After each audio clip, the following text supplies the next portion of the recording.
Hello. This is day, I don't know, I think the 15th, and this started, I don't know, I think it's like day 11 or 12. And I'll talk a little bit about the lava, but I'm going to also talk about how fascinated I am to watch how people are. Talk about people watching.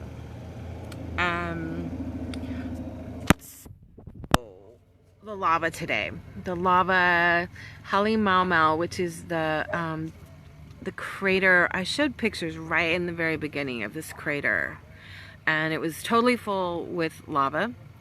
And hello, Ali and Randy. And I will not be able to see anybody else because glasses are gone. But so the crater was full, and then it overnight emptied, and that was the beginning of this. And then we had the cracks. That was the Wednesday. There were cracks in Leilani Estates, and we went up and looked at them, and I took some pictures, and they were like this big. And then the next morning they said the cracks were about two hands apart, and then there was the really red plume from Hale Mau Mau, and then that afternoon was when the eruption started. So now today, so Hale Mau Mau has been empty. When I went in the helicopter, hi Debbie. So we went in the helicopter yesterday.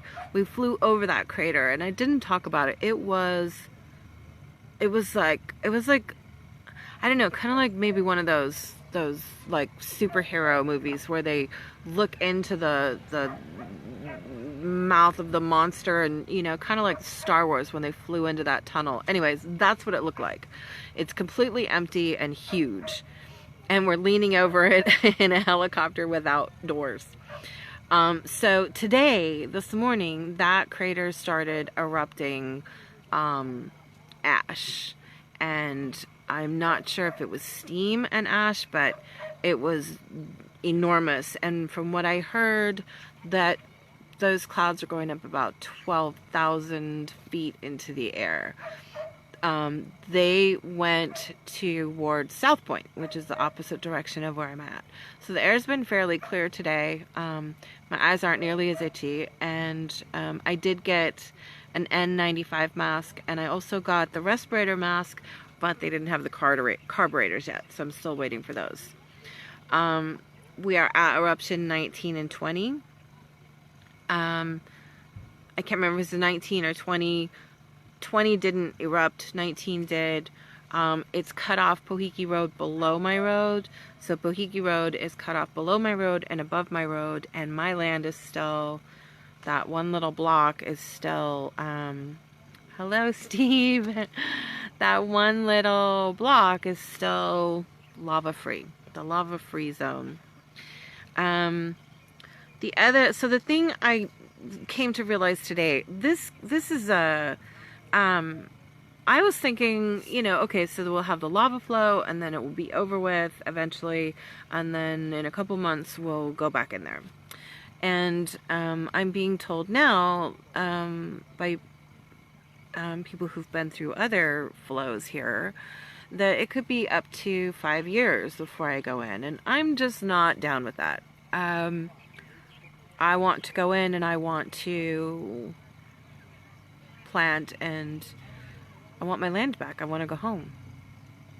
So I didn't really have a contingency plan, because I have talked about how much I love to travel, and I would like to change my name to Wilhelmina and, you know, travel around wherever in my van, but it wasn't like a permanent thing. It was like I want to do that for a month or two and then come back to my place. And so now I'm suddenly with this like, and that leads me to what I really want to talk about, is that everybody here is in a different situation, and there are people here with lots of kids, and there are people here who are elderly, and there are people here who, you know, are in their 30s, their 20s. There's just every walk of life. There are people here who had farm lots, and people here who had, you know, really nice homes.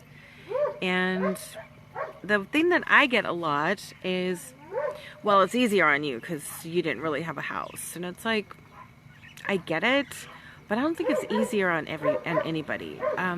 I had dreams. I had big dreams, and I still have them. And it seems like, you know, every day or so, I'm told another thing that I didn't understand about a lava eruption, a volcanic eruption, emissions, housing, etc.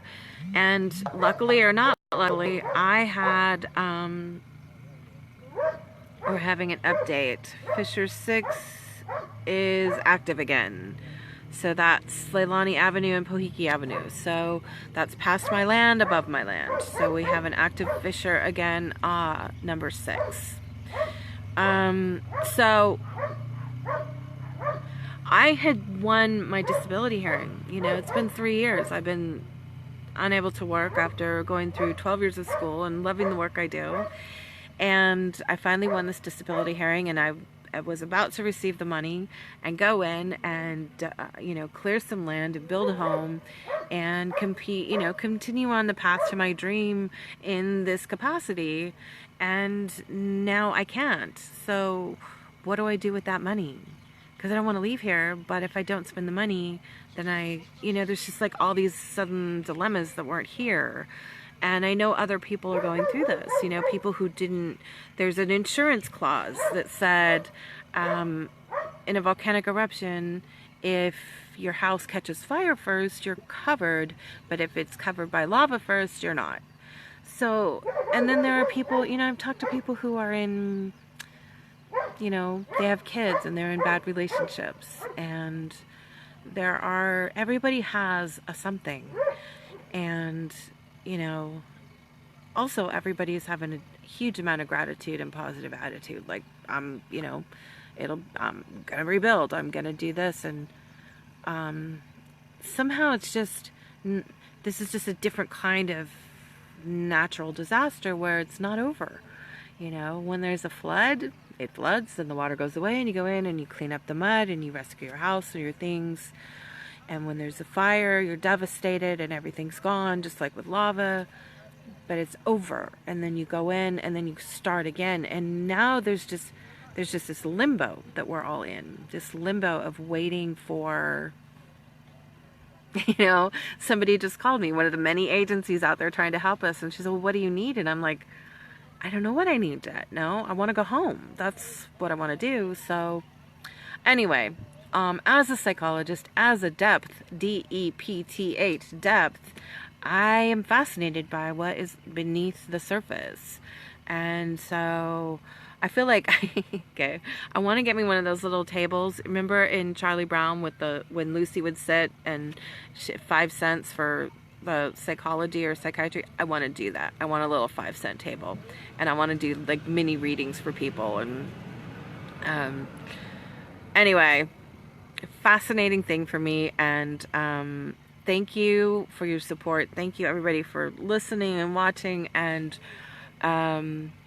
so again, Halemaumau, major ash cloud this morning, went towards South Point, not towards us.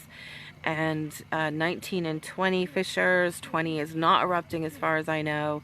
And number 6 just started erupting again. And that is at the bottom of Leilani, near the bottom of Leilani. Not threatening my place. And just, that's it. I'm gonna go have some spaghetti now. I love you guys. Bye.